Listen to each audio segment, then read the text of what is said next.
এই বাংলাদেশের ভিতরে 1-2 মিলিয়ন ভিউ হওয়াতে তোমরা যারা ব্র্যান্ড দাবি করো, তাহলে ডিজে অনিকবার আইডিতে ঢুকে দেখো প্রত্যেকটা ভিডিওতে 15-16 মিলিয়ন ভিউ। তাহলে তাকে আব্বা দাবি করো। মাথা সেভ কর বেটা। কনফিডেন্স থাকা ভালো, কিন্তু ওভার কনফিডেন্স ভালো না। কারণ তুমি যতই লম্বা হও না কেন, কখনো আকাশ ছুঁতে পারবে না।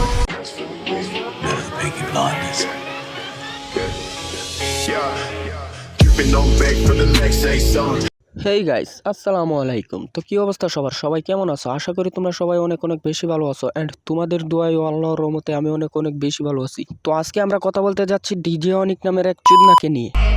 এই বাংলাদেশের ভিতরে 1-2 মিলিয়ন ভিউ হওয়াতে তোমরা যারা ব্র্যান্ড দাবি করো, তাহলে ডিজে অনিকবার আইডিতে ঢুকে দেখো প্রত্যেকটা ভিডিওতে 15-16 মিলিয়ন ভিউ। তাহলে তাকে আব্বা দাবি করো। মাথা সেভ কর বেটা।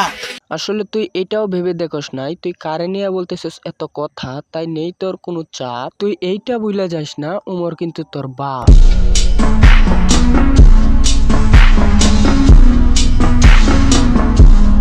আসলে একটা মানুষ ব্রেন ছাড়া দেখতে কেমন হয় এটা তোরে না দেখলে বুঝতামই না। সে আমার কবরের পাশে কাঁদতে আসছে,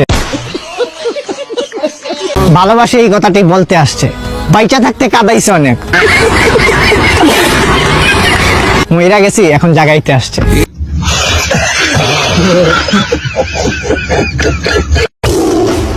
টিকটকে অনেকেরই তো গ্রুপ আছে। আরে ফারান ভাই, যে গ্রুপ খুব পাওয়ারফুল গ্রুপ, যে জয়েন হইতাছে তার ভিডিও 100% ভাইরাল হইতাছে। তো যারা নিজের ভিডিও ভাইরাল করতে চান, আমার টিকটক আইডি প্রোফাইল গিয়ে সোজা গ্রুপে ঢুকে যান।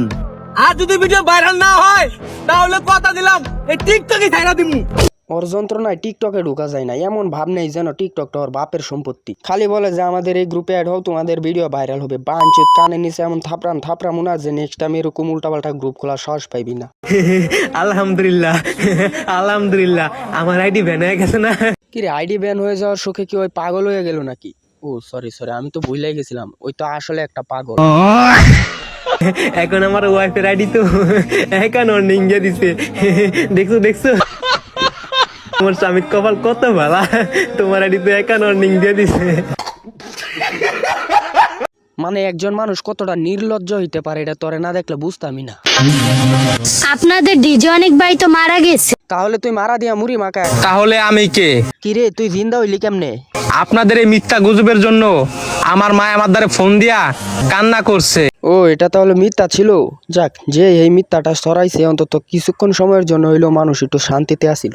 আমি সন্তান হইয়া আমার মার চোখের পানি দেখছি, তার হিসাব আপনাদের দিতে হবে।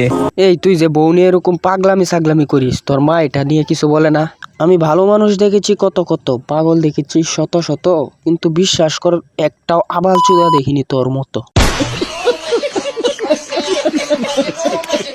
তো আজকের ভিডিও এই পর্যন্তই, দেখা হবে পরবর্তী নতুন আরো একটি ভিডিওতে। ততক্ষণে সবাই ভালো থাকো এন্ড সুস্থ থাকো। আল্লাহ হাফেজ।